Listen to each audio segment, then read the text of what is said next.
So this is the first unit or first lesson in Unit 2 for Math 8, Functions, Tables, and Graphs, Video A. I can statements. I can write a function as an expression.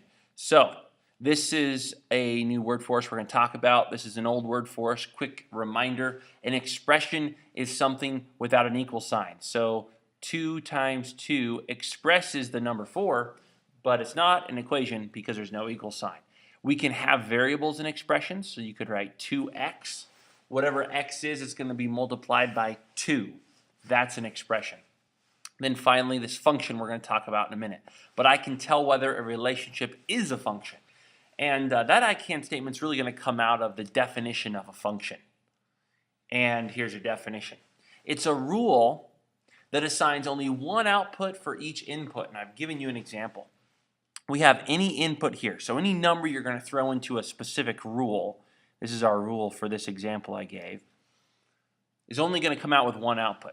So if this is our rule and we want to put in 5 for the input or put it in for x, we have y equals 2 times 5.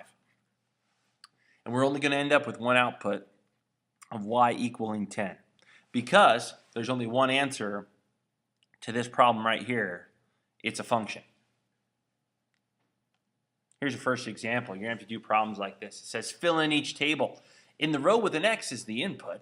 Write a rule as an algebraic expression for the output.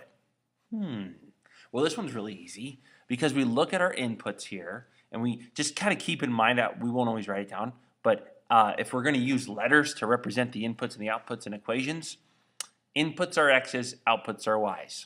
That's just the way we do it. Don't ask me why. I don't know. That's the way the math gods decided this should go. So we have 2 cookies. What's it going to cost? $4. 3 cookies are going to cost $6.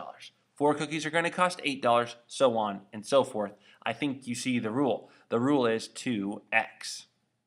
Now, let's talk about that. This right here is my algebraic expression. Because whatever the input is,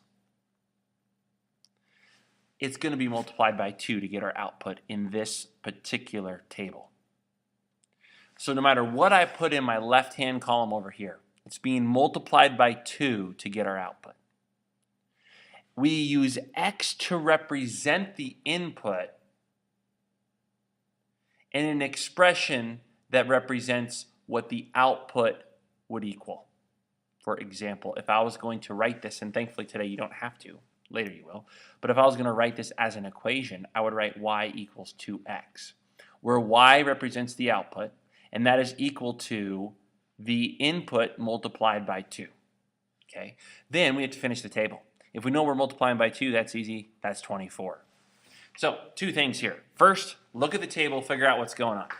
Are my outputs larger than the inputs? If yes, think multiplication, addition, because that's the way you make numbers larger. If they're smaller, think subtraction or division, or a combination thereof, because that's how you make numbers smaller. In this case, we're going from small to large, so it makes sense that we'd be using multiplication, 2 times whatever x is. And when you plug in these numbers for x, 2 times 2 is 4, 2 times 3 is 6, so the rule works. Let's do one more. This one's a little harder. In this particular case, we know our input's going to be x, our output's going to be y. We want to come up with an expression that will be the rule. So it looks like this is going to be easier, though, because they give us 1 hour. So 1 hour, a certain amount of miles are biked. So if in 1 hour there's 1.25 miles biked, in 2 hours, there's 2.5. I think I see the pattern. First of all, we're going from a smaller number to a larger number. So that implies multiplication or addition. I kind of see right away that it would make sense for this to be our rule. Or actually, this would be our expression here. The reason this makes sense is because if we plug in 1 for x over here, times 1, you get y equals 1.25, or 1 in 2500ths, which is exactly what y over here equals.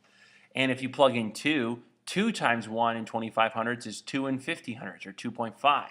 And it works for 3 and it works for 4. 4 times 1.25 is 5. So this must be the rule. So to finish this table out, I just plug in the number here into my rule of 1.25 times x. So 1.25 times 8. And I'm going to do this in my head real quick. I know 8 times 1 is 8. And 8 times 0.25 is 2. So that means this must be 10. Okay, so this must be 10. And that makes sense because it's a function, a linear function. And 4 times 2 is 8, and 5 times 2 is 10. So I see a pattern growing here. This is good news for us. So anyways, that's how you finish these tables. This one wasn't so easy, but you just have to look and think, okay, my numbers are going up. What's making my numbers go up? All right, I'm going to do one more of these with you. This time the numbers are going down. So if my input's x and my output is y, and a certain amount of minutes, a certain amount of candy is being eaten. In this case, whoever's eating the candy is not eating it very fast because after only 60 seconds, or in 60 seconds, he's only eaten half a piece of candy. See this 0.5, that means half. So that's not very good. So y equals, something. We're going to do something to x. We don't know what we're going to do yet. I think it makes sense, looking at this pattern, to divide x by 2. The numbers are getting smaller as you go to the output from the input. They're getting smaller. And remember, when they're getting smaller, you can think subtraction or division. So let's see if if the rule that I guess, let's see if it works. 1 divided by 2 is a half. 2 divided by 2 is 1. And 3 divided by 2 is 1.5. 4 divided by 2 is 2. It works. So this is my expression. Okay? So 8 divided by 2 is 4. It's easy to fill out the table. You just plug in 8 for x, divided by 2, 4. So we're coming up with the rule. We're finishing the table. All right. So that is one big part of this lesson that you have to be able to do. You have to be able to look at a table, look at the data, find the rule, write the rule as an algebraic expression. Okay? Second part is you have to be able to identify a function. Now this is the easy part. Tell whether each relationship is a function. This time, I've given you completed input-output tables, but I haven't given you the rule. All you need to do is ask yourself, let me go back over here, ask yourself, is there only one output for every input? In other words, I have an input of 1, 2, 3, 4, 5. The inputs don't repeat. Because they don't repeat, it's a function. And for every input, there's exactly and only exactly one output. And in this case, just so you know, I wrote the rule like, I think I did this. Yeah, cubed. So 1 cubed is 1, 2 cubed is 8, 3 cubed is 27, so on and so forth.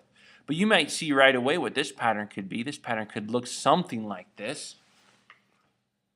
So as you can see, we have 2 7s in our inputs, but different outputs. 2 8s in our inputs, but different outputs.